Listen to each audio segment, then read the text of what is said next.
Broadcasting live from the Vegas Video Network studios, just steps from the Las Vegas Strip, it's Talktails! And now our host, she's our very own kaleidoscope of talent. What? It's Kelly Clinton!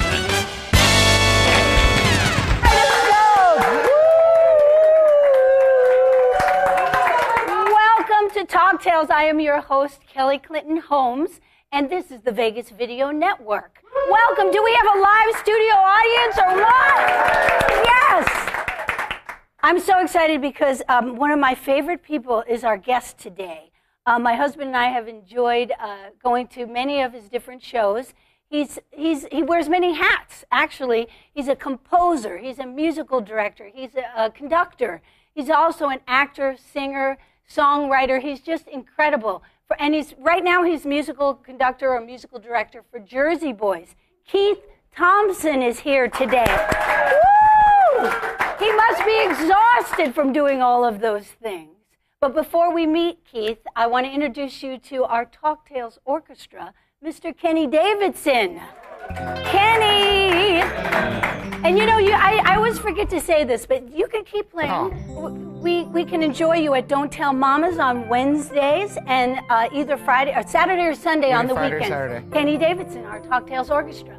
And I want to say hi to the man who created the Vegas Video Network.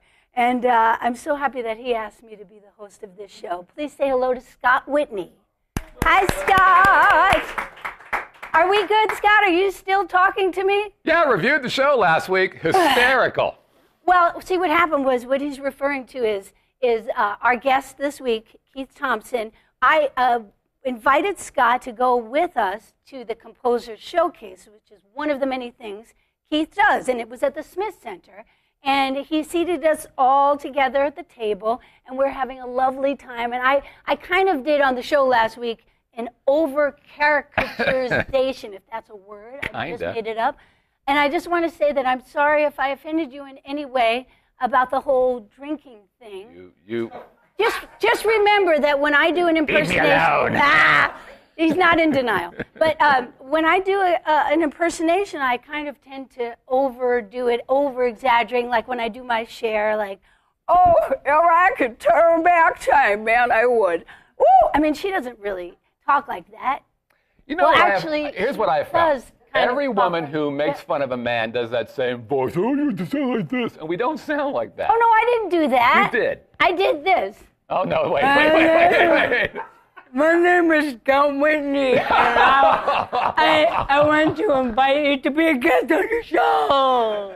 No, that was totally different from what you did.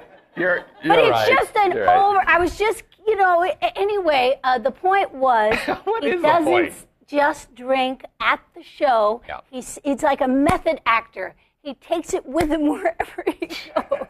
No, actually, he was a gentleman, and he bought our drinks, and he brought he bought our fruit and cheese trays. So I apologize deeply. And so here's my goal. When I was a kid, I said, I want to grow up one day and have a place where people make fun of me, and I pay for that. But wait, I caught your show a couple of days ago. You do a show with your lovely wife, Melissa. Oh, my God, Melissa. Anyway, she's a saint. But you do a show with her, and you kind of teased a few people on the air. So I knew that your sense of humor is so wonderful that you would understand completely. I just want you to stop picking on me. You know, and this week, our guest is actually going to have a cocktail with us. You know, I was talking to someone at the gym today, and she told me about a drink that is a martini that is low fat, and I can't say the name of it because there's a bad word in there, but it sounds like Skinny Witch. Ah. But it's not a W. Right. And I hear that it's actually low fat drinking. It's a martini. But I don't know, can you still make it dirty? Because that's what I like about that. Yeah, I don't, you know what, I can't even say anything. I feel like I'm going to get beat up by you. I love you, and I will never pick on you again. Okay, I won't. But also, I can't wait. I'm going to miss you, by the way, Kelly. I love you. I'm sorry. It's all love. It's a tribute. It's a tribute. In 4 seconds, I'm still going to miss you. Stick around for Talktails with Keith Thompson, our guest. You know, one of the things I like best about the Vegas Video Network are the people. There are no divas here. Everyone is exactly the same off camera as they are on. Hey guys, what's cocktail of the week this week? You know what? I'll let you know what it is when it's time for you to know what it is. Why don't you get off the stage and get back in your production hole? Oh my God. You know what? And tell cheap-ass Whitney to get us some decent brand liquor. This hobo off-rap crap ain't cutting it. God, idiots. Totally.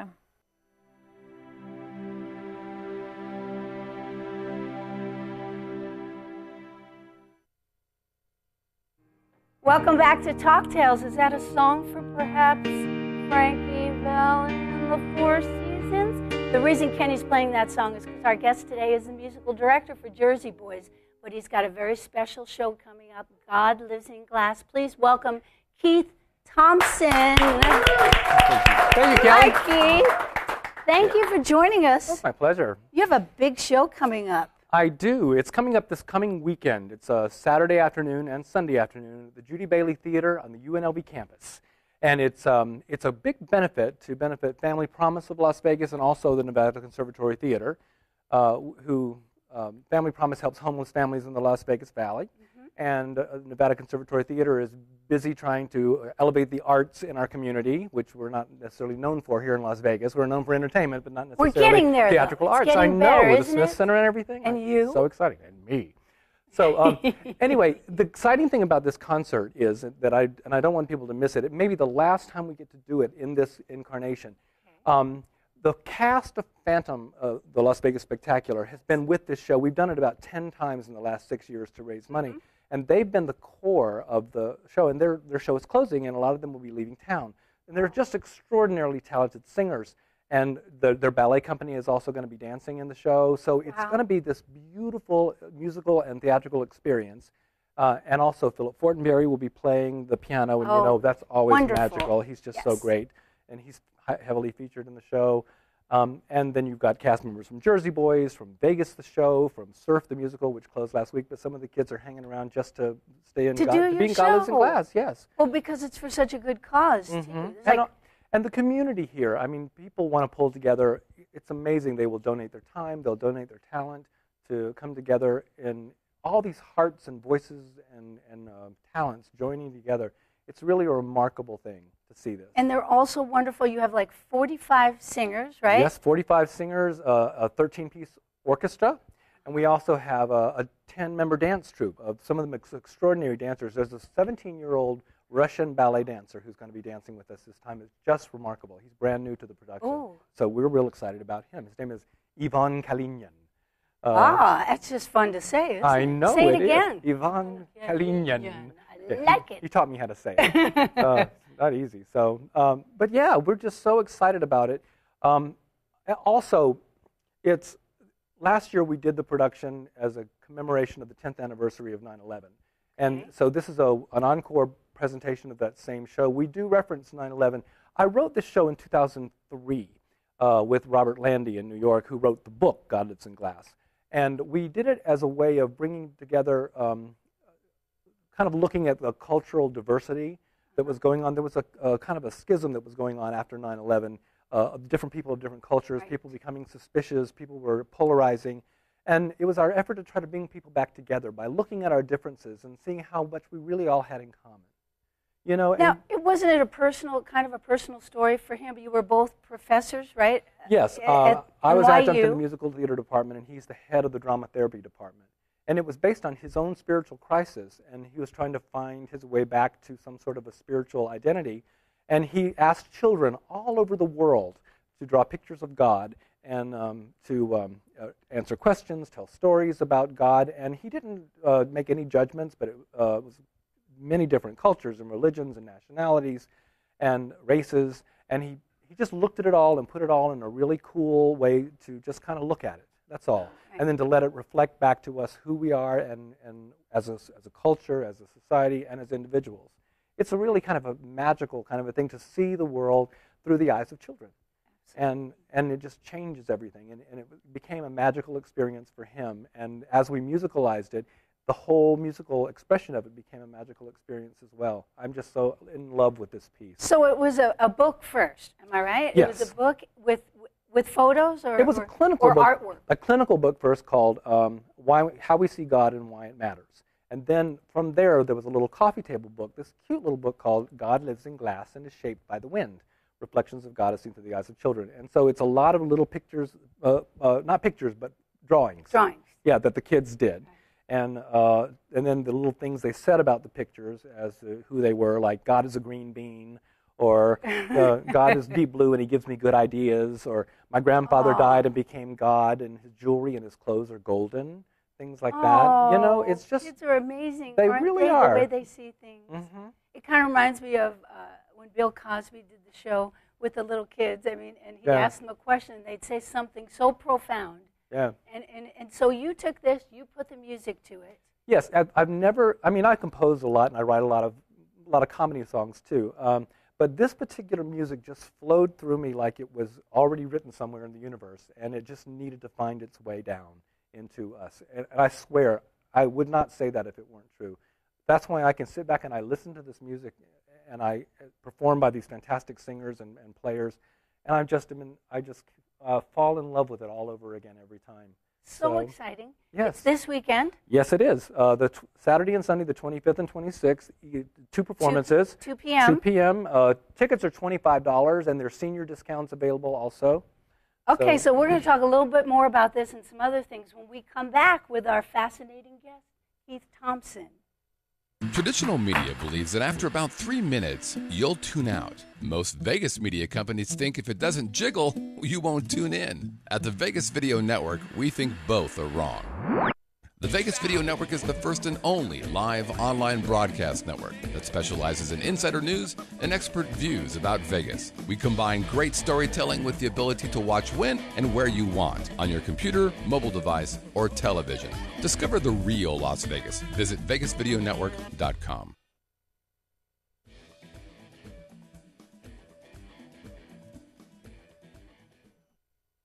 Welcome back to Talktails.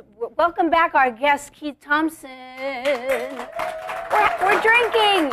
We're drinking. That's what the show was. It's not all about that, but it was about kind of, having a drink together. Let's actually do it. I'm talking like Scott Whitney now. No.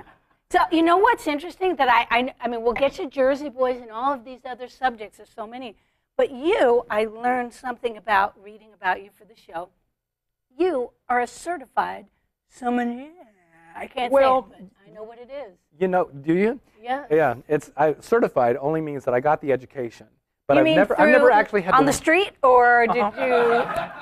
Well, God lives in a wine glass. That's right. Cheers. Yeah, cheers. No, you know what happened was, Yeah.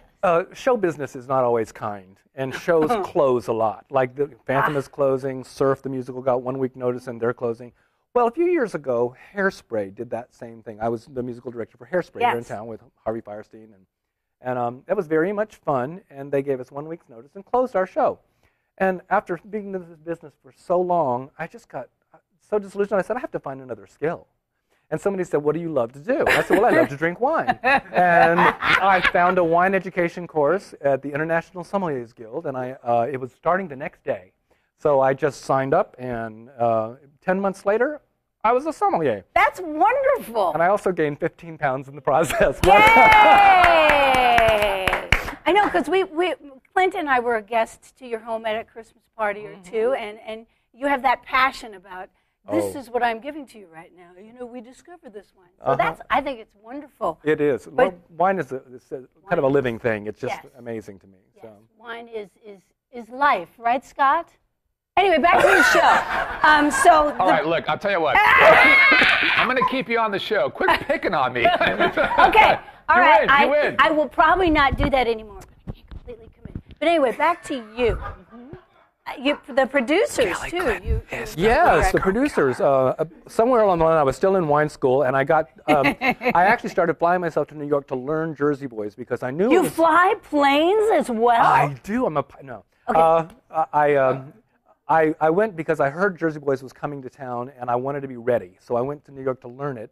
And then in the meantime, the producers happened, and they hired me to do that. So I did that for a whole year with David Hasselhoff and Tony Danza. That was very much fun. It was I had 23-piece orchestra, and it was all big band music, and I was a stand-up conductor, so I just waved my stick, and everybody played. It was fantastic. And then in the meantime, Jersey Boys was formulating and cooking, and so it was kind of like right at the end of the run of the producers, I had to go to New York to rehearse Jersey Boys, go to San Francisco to open it, and then we brought it to Las Vegas and opened the Palazzo. 3 years ago. Right? 3 years? Yeah. It seems long. We're in our 4th year. It's been 3.5 years. Okay, Yeah. and you also came to town to do We Will Rock You. We Will Rock You. I had lived in New York for 25 years, and I thought, Vegas? I don't think so. And then the Queen was going to be here, the guys from Queen. Okay, I thought you meant. The legends, not the Queen of England. Queen. Okay. Capital Q, capital U. I've been drinking. Me too. They were here, and I just could not pass up the opportunity to come and meet them because they were kind of like idols of mine. And when I came to do the interview, I kind of fully had no intention of actually taking the job, but they offered it to me on the spot, and I had to say, okay, have your people call my people, But I actually decided maybe this is what's next for me, and I just never envisioned myself in Las Vegas 8 years ago. Here I am. We're so lucky. Well, I'm so lucky. Life is wonderful here, and I'm so in love with the entertainment community. I've met wonderful people like you and Clint, and now the Smith Center is happening, which is bringing a whole other energy to our community here. So we absolutely have to talk about the Composer Showcase, but we have a question, a live chat question. Who is it, Scott? Bill G wants to know, does the musical director audition the on-stage talent for their singing talents? Good question. Usually, yes. In the case of Jersey Boys, they have a musical supervisor, and they have an entire group of supervisors who come out here to hold auditions for the show. So I personally have very little to do with it, so don't send your resumes. It's handled through Tara Rubin Casting in New York. Okay. Do we have any other live questions? Live questions. I do have one, but I was going to hold off on it. Oh. All right, because we do want to talk about the Composer Showcase, which you This will be a quick one. This will be a quick one. Okay, go ahead. Harry wants to know, are you going to play at the Liberace Museum again? If the Liberace Museum ever reopens, I would like to. They closed the museum about a year and a half ago, yes. Which was very sad for all of us because it was such a great cabaret room. So we're just kind of waiting to see if the foundation can put themselves back together enough to open the museum again. I think that would be great. But in the meantime, you are at the Smith Center in the Cabaret Jazz once room. A month. Once a month, yes. And is it the last Wednesday? Or you kind of have to check. I have to schedule it around whoever is going to be in the room. So they do different, like they'll give me a date because it doesn't interfere with a whole lot of other things going on in the room. No, we're a Wednesday night, so. It's always on a Wednesday, and you can always check the Smith Center website. So many more questions about that. We're going to be right back after this with Keith Thompson, our most fascinating guest. This is David Ivey from Pub Crawl. It's funny because it's David from. You should just leave it on. Hi, I'm David Ivey from Pub Crawl, and you're watching the Vegas Video Network.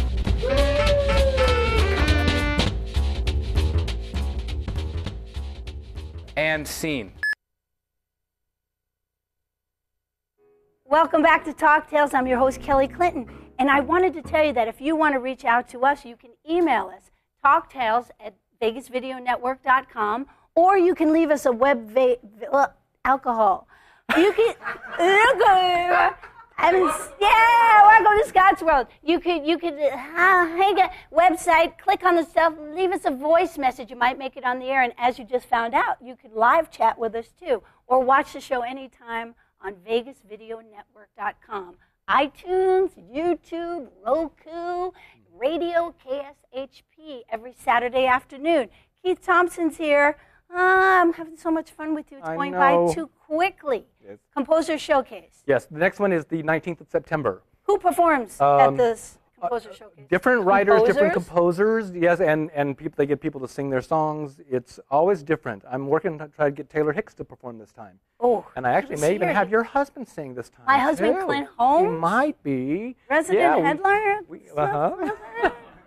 It's his room. He's there once a month. So. Yes, he is. Yeah. But I've had the opportunity to sing with you as well. Oh, that's right. You've written some songs and you performed on the showcase. I Yes, know. I'm not a prolific. You're very funny.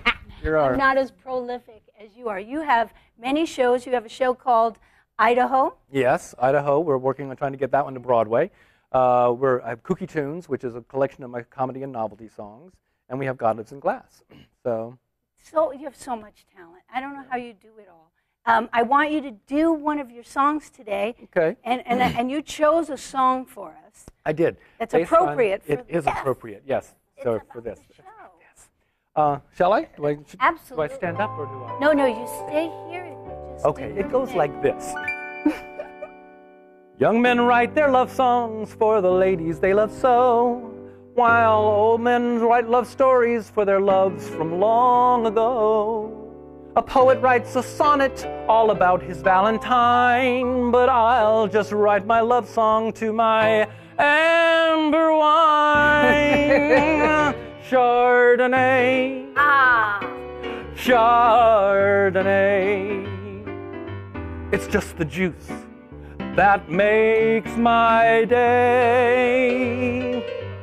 Rocky times, well, I have been there. I've seen my share of skies so gray. But when I stop and fill my stemware with Chardonnay, then I'm okay. And so it's safe to say that I'm a devout devotee. With sheer ecstasy I shudder when I taste the toasty oak and butter of creamy malolactic Chardonnay. Ooh. Chardonnay, Chardonnay, not Merlot, not Cabernet. You can keep your Pinot Grigio, your Sauvignon or Fumé Blanc.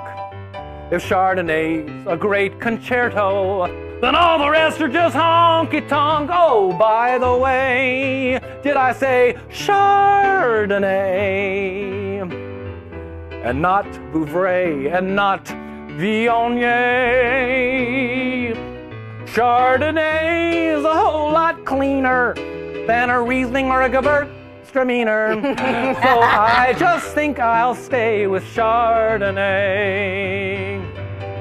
Now in Champagne they make it sparkle with lots of tiny delicate little bubbles that kind of tickle. And in Chablis they make it minerally and extra powdery dry like chalk. Don't balk. And it can smell a little bit yeasty when they age it surly. But nectar has another name, white Burgundy, that's Chardonnay. Chardonnay, and nothing else compares, they say, to the sheer delicious power of a Kistler or a Rombauer, no matter what price point I have to pay. Whether gold or just plain yellow, I am the most happy fella. When I swirl it around in my Riedel glass, you red wine snobs can just kiss my ass. What I really mean to say is, hey, 3 cheers and hooray for Chardonnay.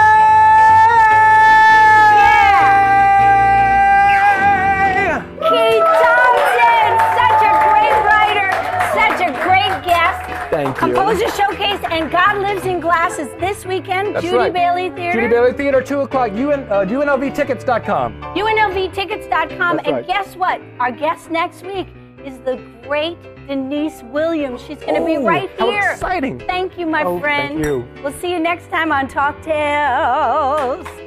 Yay! Chardonnay!